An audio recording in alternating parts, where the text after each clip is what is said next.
Pasar Tiban Hantu di sekitar rel kereta api. Apa yang dikatakan bapaknya Randy ternyata nggak kalah serem dengan apa yang aku alami. Karena dia warga di situ, jadi dia tahu banyak tentang kejadian-kejadian yang tak masuk akal yang terjadi di sekitar rel kereta api. Aku juga tahu sekarang kenapa di tempat tersebut tidak diberikan lampu. Karena pernah para warga bergotong royong untuk memberikan lampu di sekitar untuk penerangan jalan. Akan tetapi lampu banyak yang mati, padahal baru saja dipasang. Hal tersebut terjadi beberapa kali, hingga para warga pun enggan memperbaiki dan membiarkan tempat tersebut gelap. Apalagi di sekitar utara rel, banyak rerembutan liar yang dibiarkan tak terawat, menambah kesan seram tempat tersebut. Awal mula pasar Tiban Hantu dialami oleh penjual sosis yang sedang menjajakan dagangannya. Dia menaiki sepedanya di jalan sebelum masuk gang perkampungan warga. Kemudian dia menengok ke arah rel. Apa yang dia lihat adalah tempat tersebut terang dan banyak lampu tampak di keramaian. Dia pun tertarik untuk menjajakan dagangannya. Dia tahu kalau dia berjualan di jalan setelah lorong rel tersebut. Yang dilihat penjual sosis itu di sana banyak pedagang yang menjual dagangannya dan banyak juga pembelinya. Dia heran dengan apa yang dialaminya. Banyak orang yang berada di sana, tapi apa yang dijualnya tak ada satupun yang laku. Pada waktu dia nggak berpikir yang aku-aku, dia hanya berpikiran mungkin belum rezekinya. Hingga minggu berikutnya, dia menjajakan dagangannya kembali. Kali ini dia dengan temannya, si penjual mainan anak-anak, seperti pedagang yang jual di sekolah SD. Mereka menaiki sepeda sendiri-sendiri menuju tempat tersebut. Tapi apa yang mereka dapatkan? Tempat tersebut sepi, gelap dan hanya kebun kosong, dan kebun tepulah yang dia lihat. Berbeda dengan sebelumnya, dia melihat banyak orang serta banyak penjual yang berada di situ. Seketika itu, si penjual sosis dan mainan itu menjadi bingung dengan kejadian tersebut. Mereka pun memutuskan untuk ke arah perkampungan warga, hingga tibalah si penjual sosis dan mainan itu di sebuah warung warga, sekedar istirahat untuk minum. "Mbak, kok tumben sepi? Gak ada pasar Tiban ya?" tanya penjual sosis itu. Kebetulan juga bapaknya Randy di tempat warung tersebut. "Pasar Tiban? Pasar Tiban yang mana, Pak?" jawab pedagang warung yang bingung dengan pertanyaan dari penjual sosis. "Pasar Tiban yang di situ, Mbak, yang di dekat rel itu," ucap si penjual sosis. Bapaknya Randy pun ikut mendengar percakapan si penjual sosis itu, dan dia menjelaskan tentang perihal tempat di situ. "Di situ nggak ada pasar Tiban, Pak," jawab bapaknya Randy menyambung. Tapi kemarin saya di situ kok. Ada pasar Tiban ya, Pak?" ucap si penjual sosis itu. "Bapak bukan orang sini ya?"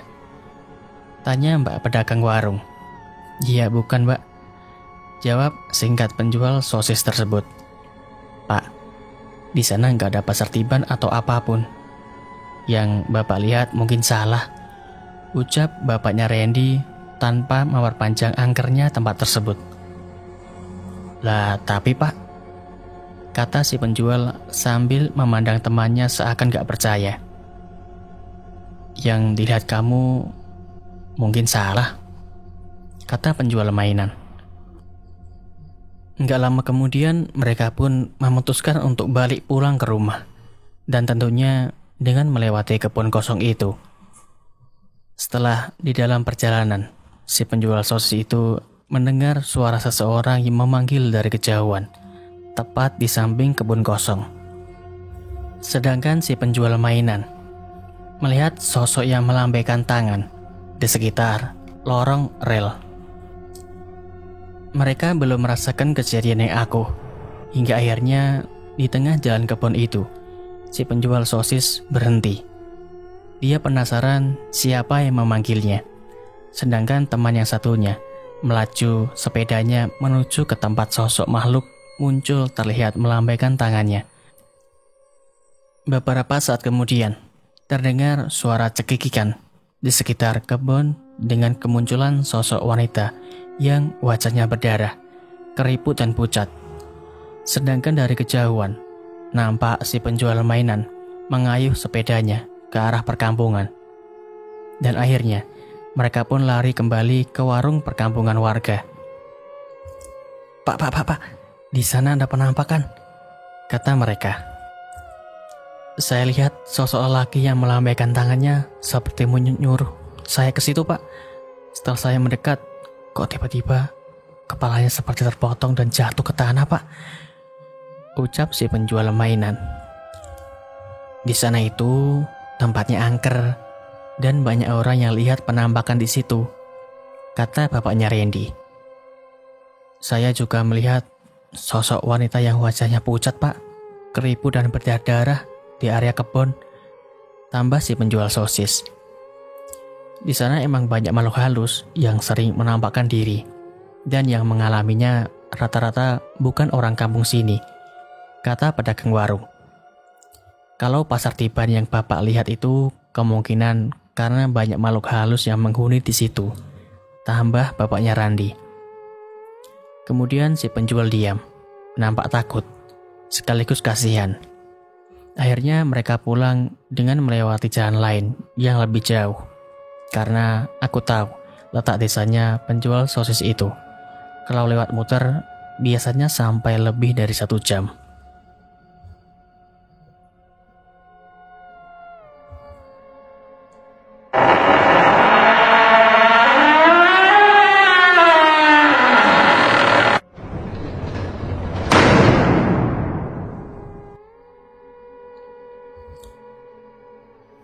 Penampakan nenek tanpa tangan.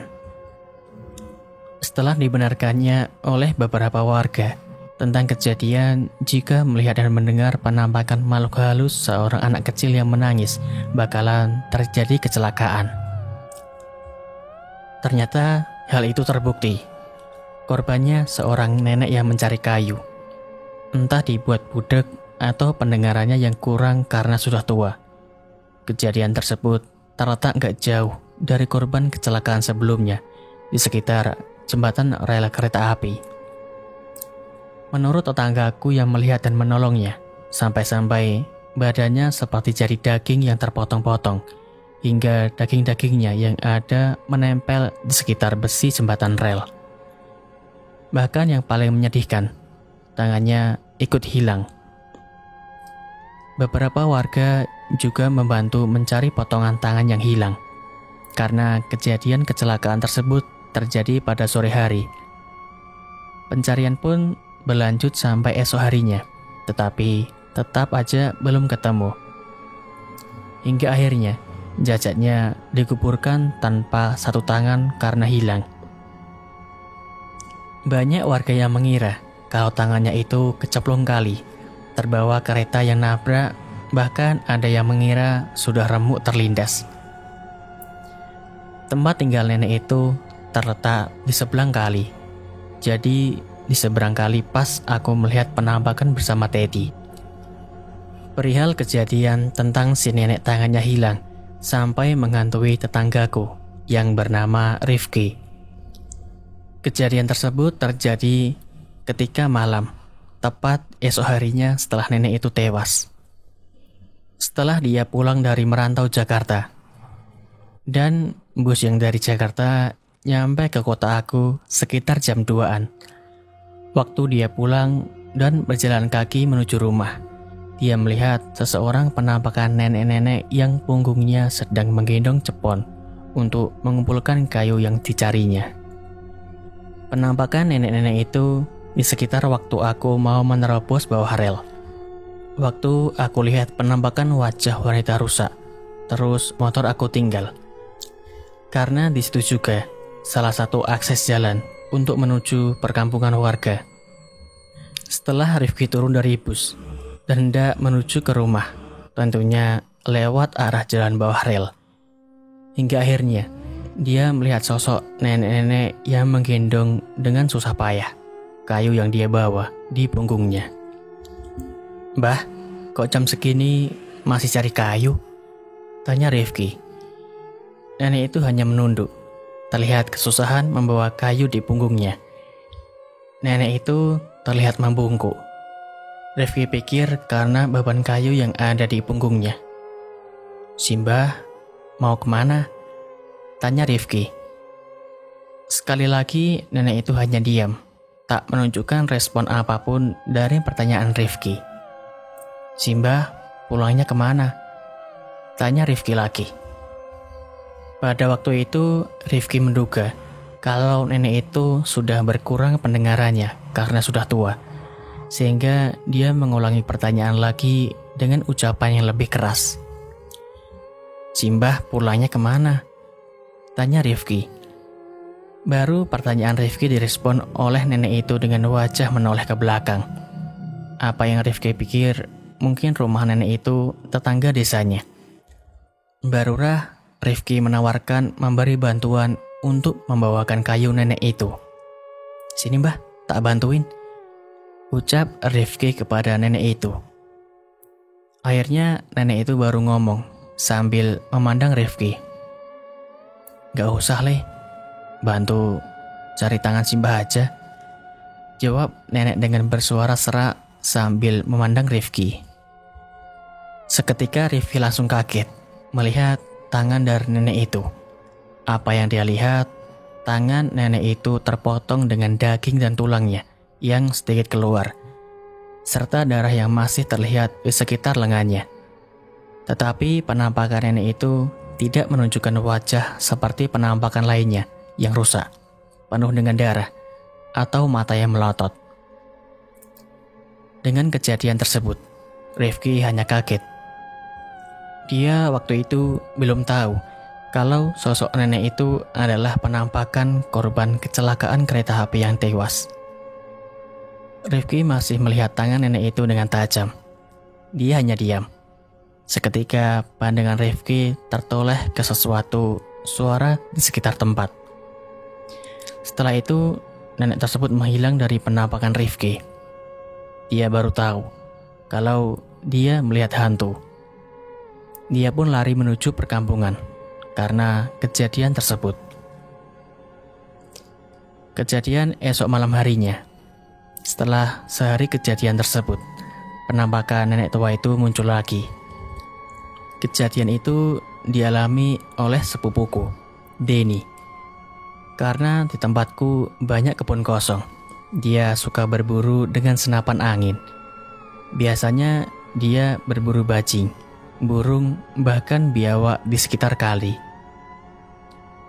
Pada waktu itu, kejadian tersebut dialami oleh dua orang temannya, Ridwan, dan yang satunya lagi aku nggak tahu namanya. Dia janjian dengan temannya untuk berburu burung.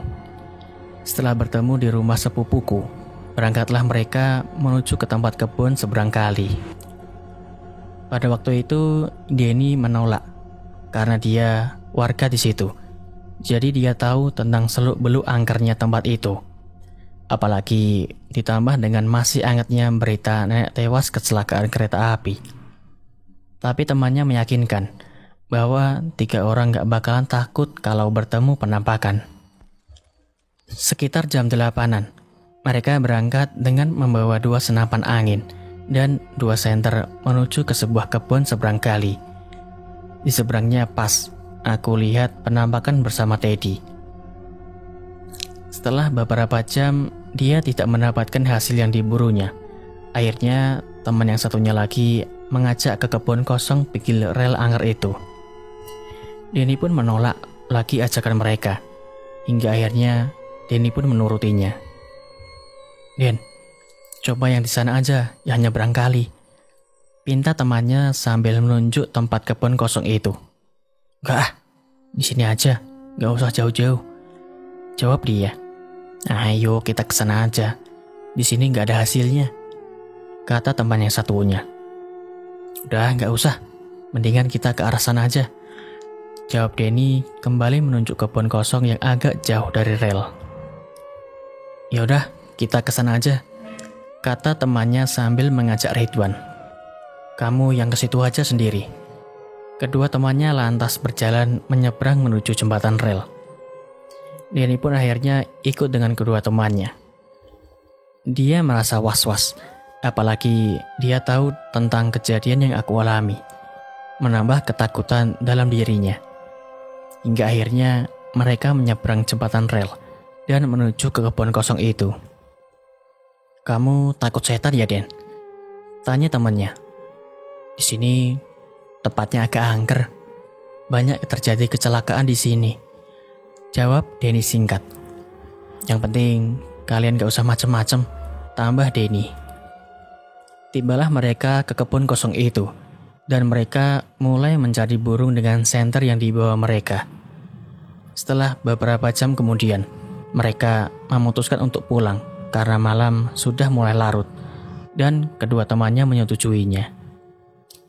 Denny bersyukur pada waktu itu karena dia tidak melihat penampakan hantu atau mengalami kejadian yang aguh. Mereka akhirnya menuju ke rel untuk menyeberang di jembatan rel lagi. Tapi setelah sampai di rel, temannya tertarik dengan pepohonan yang rimbun di sekitar rel, sekitar 10 meter dari Teddy yang pingsan. Di sini kayaknya banyak burung, kata salah satu temannya sambil menyender ke arah pepohonan. Iya itu ada, coba tembak, kata temannya yang satunya. Denny pada waktu itu hanya fokus untuk melihat sekitar. Kali aja ada penampakan dan sisi kanan kirinya jika tiba-tiba ada kereta lewat. Hingga terdengarlah suatu suara dari rerumputan di belakang Denny. Ia mengira bahwa suara tersebut suara dari hewan. Segeralah Denny menyinari sumber suara itu. Dia belum menemukan sesuatu yang dia dengar. Sementara teman yang satunya fokus ke arah pohon dengan mengarahkan senapan anginnya, dan teman yang satunya lagi menyinari apa yang mau dibidik. Terdengar bunyi suara senapan angin. Wah, kena jatuh tuh, ucap salah satu temannya. Ridwan yang membawa senter itu pun langsung turun ke pondasi rel dan menuju rerumputan jatuhnya burung yang dia tembak. Sementara Denny temannya hanya menunggu di atas pondasi. Kemana tadi jatuhnya? Tanya salah satu temannya. Setelah mereka mencari burung yang ditembak, salah satu temannya mendengar suara yang sama seperti Denny dengar. Suara itu muncul dari semak-semak. Ridwan yang turun ke pondasi rel itu dengan kagetnya melihat seorang nenek yang sedang membungkuk di sekitar rerumputan, seperti mau mengambil sesuatu. Dia yang turun ke pondasi rel sempat menengok ke arah Denny dan temannya satunya di atas pondasi rel yang melihatnya. Dia melihat Denny dan temannya juga melihat apa yang dilihat. Lagi cari apa, Mbah? Tanya Ridwan ke nenek tersebut. Nenek itu tetap membungkuk, tidak memperdulikan ucapan Ridwan. Ridwan pun sedikit mundur dari nenek itu karena dia kaget. Ridwan berpikir kalau nenek itu orang gila pada waktu itu. Mbah, ucap Ridwan lagi. Nenek itu tetap diam dan menunduk ke arah rumputan. Sementara Denny dan temannya bingung dengan apa yang dialami Ridwan. Denny sedikit mengerti pasti apa keakuhan yang terjadi pada Ridwan. Wan, naik Wan, pinta Denny ke Ridwan. Ridwan yang merasa kasihan sekaligus kaget dan penasaran apa yang dicari nenek itu. Tetapi karena rimbunnya rumput, jadi dia nggak tahu apa yang sedang dicari nenek itu. Mbah, cari apa Mbah? Ridwan mengulangi pertanyaannya ke nenek itu. Nenek itu lalu menghadap Ridwan dan menjawab, tolong carikan tangan si Mbah Le, jawab si Mbah dengan suara seraknya. Seketika senter Ridwan dihadapkan kepada nenek itu. Dia mendapati tangan nenek itu yang putus, dengan daging dan tulangnya terlihat, serta darah yang masih terlihat di lengannya. Ridwan langsung menaiki pondasi rel tersebut dengan gugup, sampai-sampai senter yang dia bawa terjatuh tanpa diambilnya. Sementara Denny langsung mengajak kawannya untuk berjalan menyeberang menuju jembatan rel.